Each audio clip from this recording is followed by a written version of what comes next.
There has been a nuclear accident in the Soviet Union and the Soviets have admitted that it happened. It's now clear that the Soviet Union has suffered one of the worst disasters in the history of nuclear power. Alguns erros são tão devastadores e destrutivos que não há como voltar, nem tentar esconder ou corrigir. Este é a Visão Libertária, sua fonte de informações descentralizadas e distribuídas.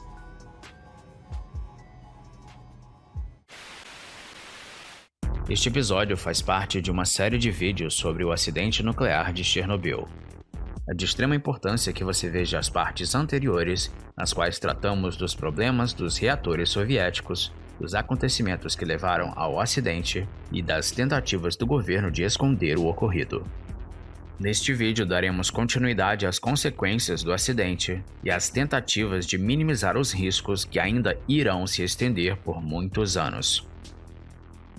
O governo negligenciava tanto a gravidade do acidente que houve uma notificação direto de Moscou de que não havia razão para adiar as celebrações do Dia Internacional do Trabalhador, no dia 1º de maio, em Kiev, incluindo também o desfile anual, que seria um dia antes, em 30 de abril. Detalhe: apenas 4 dias após o acidente. Uma reunião do gabinete político do Comitê Central, do PCUS, aconteceu para discutir o plano para a próxima celebração. Lá, os cientistas relataram que o nível de fundo radiológico em Kiev era normal. Muita ciência, hein? Ciência pra... Se os níveis de radiação não estavam normais a mais de 1000 quilômetros da usina, como vimos no vídeo anterior, imagina Kiev, que estava a apenas 100 quilômetros. Na reunião, foi decidido apenas encurtar as celebrações das 3h30 normais para menos de 2 horas. Assim, as festividades ocorreram normalmente. Entretanto, depois disso, todos os registros oficiais foram destruídos pelos soviéticos. Mais tarde, o responsável pelo comitê das festividades se suicidaria. Enquanto isso, o reator exposto continuava aquecendo e emitindo partículas extremamente radioativas na atmosfera. E diferente de um incêndio, isso não pode ser apagado com água, pois, como explicado no primeiro vídeo, átomos de urânio não param de sofrer fissão, e a única maneira de impedir a reação em cadeia é colocando alguma coisa para absorver os nêutrons liberados. Então, numa tentativa de fazer isso, às 10 da manhã do dia 27, os primeiros helicópteros começaram a jogar uma mistura composta por areia, boro e outros materiais no reator exposto. Mas o desafio era conseguir acertar o reator, pois os pilotos não podiam sobrevoá-lo em razão dos níveis de radiação. Com muito medo, muitos deles improvisaram uma proteção de chumbo nos próprios assentos dos seus helicópteros. No decorrer de 5 dias, 5.000 toneladas da mistura foram jogadas no núcleo, mas a maior parte desse material não acertou o alvo, que continuou aquecendo. Pior, conforme o núcleo aquecia, a alta temperatura transformava concreto, urânio, areia e qualquer coisa que estivesse nele em córion, um material que assemelha-se à lava natural, como é encontrada em vulcões em sua consistência. Ou seja, mesmo que desse certo jogar a mistura no núcleo do reator, isso só favoreceria a formação do córion. Além disso, embaixo da usina existia um reservatório de água e havia uma preocupação de que se o córion chegasse até ele, com a formação rápida de vapor por conta da alta temperatura, uma nova explosão poderia ocorrer, o que liberaria ainda mais radiação na atmosfera. Perante esse risco, 3 trabalhadores de Chernobyl se voluntariaram para entrar na usina, mergulhar na água contaminada e manualmente abrir as válvulas para tirar a água do reservatório. Incrivelmente, a missão foi um sucesso. Os riscos subsequentes de mais uma explosão foram eliminados por esses 3 indivíduos e, surpreendentemente, todos eles sobreviveram. O líder da manobra, Boris Baranov, morreu em 2005. Valery Bespalov e Alexei Ananenko, ambos engenheiros-chefes de uma das seções do reator, ainda estão vivos e moram em Kiev. Interessante como uma das primeiras atitudes realmente corretas para tentar conter as consequências do acidente foram feitas voluntariamente por indivíduos que arriscaram suas próprias vidas e não por decisão do governo soviético. Mas os problemas não paravam de aparecer. era necessário conter o avanço da lava que continuava descendo para os níveis inferiores e poderia atingir o lençol freático, podendo chegar a contaminar rios e até mesmo o oceano, se alastrando pela Europa e pelo mundo.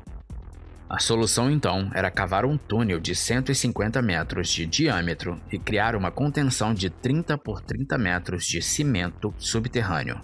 Se você não conseguiu entender a dimensão, pense num túnel de metrô, como é bem comum se ver nas cidades grandes, só que em vez de alguns centímetros de espessura, as paredes teriam 30 metros.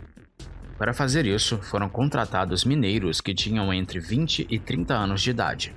A temperatura de 50 graus Celsius e os altos índices de radiação fizeram com que muitas equipes tivessem que revezar no trabalho. Em um mês, cerca de 10 mil pessoas trabalharam na escavação. Mesmo assim, um quarto deles, ou seja, 2.500 trabalhadores, morreram antes de completar 40 anos de idade. Em dezembro de 1986, foi descoberta uma massa de córium preto com muitas camadas, parecendo com a casca de uma árvore na superfície, que foi chamada de pata de elefante por conta da aparência enrugada. No momento de sua descoberta, cerca de 8 meses após a formação, a radioatividade perto da pata de elefante era de aproximadamente 8.000 röntgens, entregando uma dose letal de radiação em apenas 5 minutos, para quem se aproximasse. Mas voltando à época do acidente, restava um problema. O núcleo do reator ainda estava exposto, continuando a contaminar as redondezas. Para tentar acabar de vez com esse problema, uma solução prévia foi pensada: construir uma estrutura, uma espécie de sarcófago que selaria o reator do ambiente ao redor. Só que para começar a construção, os arredores do reator ainda precisavam ser limpos, para ficar mais seguros para os trabalhadores. A explosão colocou aproximadamente 100 toneladas de detritos radioativos no teto da usina. Então, a única maneira de tornar possível a construção desse sarcófago seria remover os tais detritos. No começo, as autoridades soviéticas tentaram usar robôs para a limpeza, mas havia um problema. Os robôs paravam de funcionar por causa da radiação, pois esta acabava com seus circuitos eletrônicos, ou então os robôs ficavam presos nos destroços. Sendo assim, lamentavelmente, pessoas tiveram que fazer o trabalho que sequer robôs conseguiram fazer. Essas pessoas faziam parte de um grupo conhecido como liquidadores, cuja função era ajudar na contenção e recuperação das áreas afetadas pelo acidente. Vestidos com roupas especiais, elas só podiam ficar de 40 a 60 segundos no telhado do reator, removendo os destroços. Ao todo, foram necessárias quase 5.000 pessoas para o serviço. Os trabalhadores receberam em média 5 vezes a dose de radiação que uma pessoa recebe durante um ano. Ao longo dos 7 meses seguintes ao acidente, mais de 600.000 pessoas trabalharam na descontaminação das áreas afetadas. Somente em 26 de setembro de 1986, ou seja, 5 meses após o desastre, a União Soviética, em uma conferência em Viena, na Áustria, para 500 jornalistas, assumiu oficialmente a responsabilidade pelo ocorrido e prometeu transparência. O resto do mundo e até os soviéticos quase nunca acreditavam na União Soviética, dado seu histórico de mentira e manipulação. Esta conferência foi um dos precursores do Glasnost, ou transparência, uma política implementada por Gorbachev que deu liberdade de expressão e começou a envolver mais o povo nos assuntos de Estado. Com mais informação e liberdade, o regime comunista em breve viria a cair. Mesmo hoje, ainda é difícil de estimar exatamente o número de mortes decorrentes do acidente. O número oficial divulgado pelas autoridades soviéticas é 31, e esse número é mantido desde 1986. Mas, claramente, este número está errado, pois só engloba os trabalhadores da usina e bombeiros que morreram poucos dias após o acidente. Embora seja difícil de contabilizar as pessoas afetadas no longo prazo, algumas estimativas colocam esse número na casa dos milhares ou até milhões. Mas essa nem é a única consequência do acidente. A radiação da usina de Chernobyl contaminou muitos países, causando aumento nos casos de alguns tipos de câncer e trazendo consequências até na produção de alimentos, incluindo a criação de animais, com prejuízos incalculáveis. Além disso, foi estimado que cerca de 150 mil abortos eletivos podem ter sido realizados em gestações saudáveis por medo da radiação de Chernobyl. Enfim, foram tantos transtornos pelo mundo causados pela radiação liberada no acidente da usina que daria para fazer um vídeo inteiro só para falar deles. No entanto, o problema da usina de Chernobyl não terminou com o desastre no reator número 4. O reator danificado foi selado e 250 metros cúbicos de concreto foram colocados entre o local do desastre e os edifícios operacionais. Mas mesmo após o desmantelamento da União Soviética, o governo ucraniano permitiu que os 3 reatores restantes continuassem a operar por causa de uma falta de energia no país, mesmo com os riscos inerentes a reatores do tipo RBMK, como explicado no primeiro vídeo. Após o fatídico acidente, outros incidentes ocorreram na usina. Por exemplo, em outubro de 1991, ocorreu um incêndio no prédio da turbina do reator número 2. As autoridades declararam o reator danificado e ele foi retirado do ar. Já o reator número 1 foi desativado em novembro de 1996, como parte de um acordo entre o governo ucraniano e organizações internacionais, para encerrar as operações da usina. Mas foi somente em 15 de dezembro do ano 2000, quase 15 anos após o desastre, que o então presidente Leonid Kuchma desligou pessoalmente o reator número 3 em uma cerimônia oficial, fechando finalmente o local. Mas calma que tem mais. O sarcófago de concreto nunca foi projetado para durar muito tempo, tendo uma vida útil de apenas 30 anos. Em 12 de fevereiro de 2013, uma seção de 600 metros quadrados do telhado do edifício da turbina adjacente ao sarcófago desabou, causando uma nova liberação de radioatividade e evacuação temporária da área. A princípio, presumiu-se que o telhado desabou por causa do peso da neve que havia nele. No entanto, a quantidade de neve não foi excepcional e um relatório ucraniano concluiu que o desabamento foi o resultado de um trabalho de reparo mal feito anteriormente e do envelhecimento natural da estrutura. Além disso, especialistas alertaram que o próprio sarcófago estava à beira do colapso. É fato que, já bem antes, em 1997, o Fundo Internacional de Abrigo de Chernobyl foi criado para projetar e construir uma cobertura mais permanente para substituir o sarcófago instável e temporário. Esse fundo recebeu mais de 810 milhões de euros e foi gerido pelo Banco Europeu de Reconstrução e Desenvolvimento, o BERD. O novo abrigo foi denominado Novo Confinamento Seguro, mas sua construção só começou em 2010. Trata-se de um arco de metal de 109 metros de altura, 257 metros de largura e que pesa 36 mil toneladas. Foi construído sobre trilhos adjacentes ao prédio do reator número 4, para que pudesse ser deslizado por cima do sarcófago já existente. O novo confinamento seguro foi concluído em 2016 e começou a ser colocado no local em 29 de novembro do mesmo ano. Processo que durou várias semanas. Então, parece que o pesadelo finalmente acabou, não é? Só que não. Esse acidente gerou uma preocupação que assolará a humanidade pelos próximos anos. Isso porque os restos do reator número 4 e a pata de elefante precisam ser constantemente monitorados para evitar novas explosões. Mas o problema é que não é nada fácil fazer isso porque, lembre, ele está envolvido em um enorme sarcófago, e a alta radiação faz com que nem robôs consigam entrar na parte que ficava o núcleo do reator.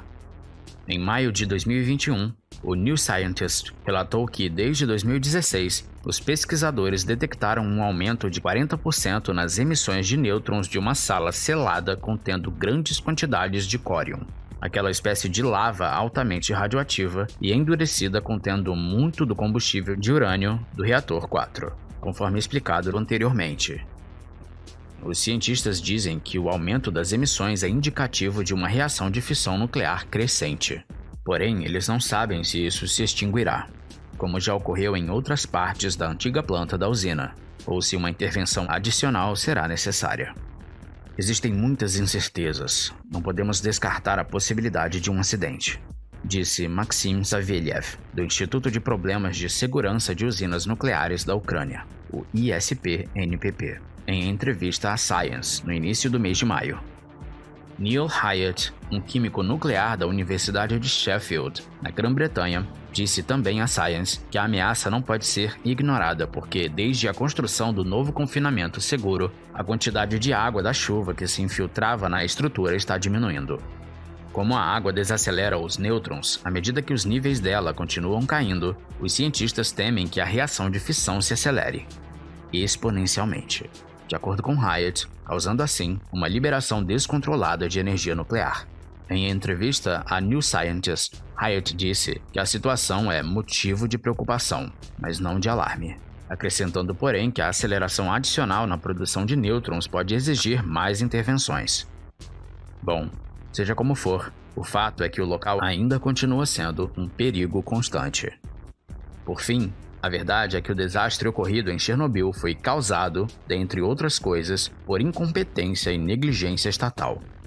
E como vimos, os efeitos desse acidente ainda estão longe de acabar.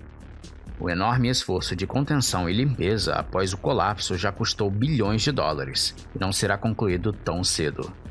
Tal como vimos ao longo das explicações dessa série de vídeos, o governo soviético não apenas sabia dos riscos das usinas com reatores RBMK, como ainda negligenciou e tentou esconder o desastre depois que ele aconteceu, assim como sempre fazia com incidentes anteriores. As consequências de todo esse problema ainda estão sendo sentidas e, pelo visto, irão perdurar pelas próximas gerações. Esse terrível acidente deixa bem claro como a centralização do poder no Estado para alocar recursos para suprir demandas, como, neste caso, a energética, pode ser catastrófico. E ainda, as consequências do desastre podem ser pioradas pela incompetência estatal. O antiético governo soviético e seu inerente sistema hierárquico de tomadas de decisão foram os grandes causadores do desastre de Chernobyl. E as mentiras propagadas pelo governo só agravaram ainda mais o problema. A lição do acidente de Chernobyl não tem nada a ver com energia nuclear ser perigosa ou segura. Ela é uma das formas mais limpas e eficientes de energia já descobertas, não sendo coerente temê-la em demasia simplesmente por conta desse acidente. Na verdade, a lição que fica é que a mentira, a arrogância e a incompetência estatal é que são realmente um perigo. Felizmente, com documentários como esse, temos a esperança de que cada vez menos indivíduos aceitem delegar a gestão de suas vidas aos carcomidos líderes de algum partido comunista, evitando assim que se repitam os tristes desfechos que foram vistos em Chernobyl. Obrigado por sua audiência. Se você gostou desta série, inscreva-se no canal Contextual Docs, aqui no YouTube, para acompanhar mais conteúdos assim. Aproveite para deixar sugestões de temas nos comentários deste vídeo. Este artigo foi sugerido, escrito e produzido por JJ Liber, revisado por Rodolfo Andrello e narrado por J. Fernandes. Se você gostou deste vídeo, clique no ícone de curtir abaixo e compartilhe o vídeo em sua rede social. Se você deseja ser notificado de outros vídeos, inscreva-se no canal e depois clique no ícone de campainha. Obrigado por assistir a série e lembre-se, quando você delega de bom grado a sua segurança ao Estado, a culpa é sua. Mas se você é obrigado a entregar a sua segurança na mão do Leviatã, a culpa é do Estado. Não deixe esse conteúdo morrer.